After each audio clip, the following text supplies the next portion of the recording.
BRS के कारगुजार सदर Katia ने कहा कि नागर कर्नूल जिले का पेंटला वैली गांव इस बात का जीता जागता सबूत है कि कर्ज माफी की तकमील के बारे में कहने वाले चीफ मिनिस्टर के अल्फाज फर्जी हैं। उन्होंने सवाल किया कि गांव के 499 किसानों में से किसी एक को भी कर्ज माफी नहीं दी गई तो ये सरासर धोखाधड़ी नहीं तो और क्या है।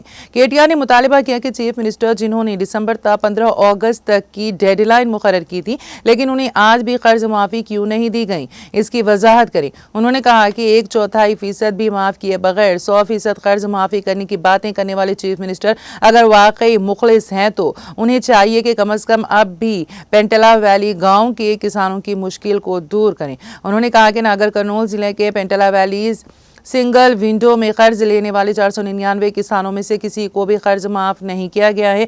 3 किस्तों में एक भी किसान को कर्ज माफी ना होने पर वो नाराज हैं।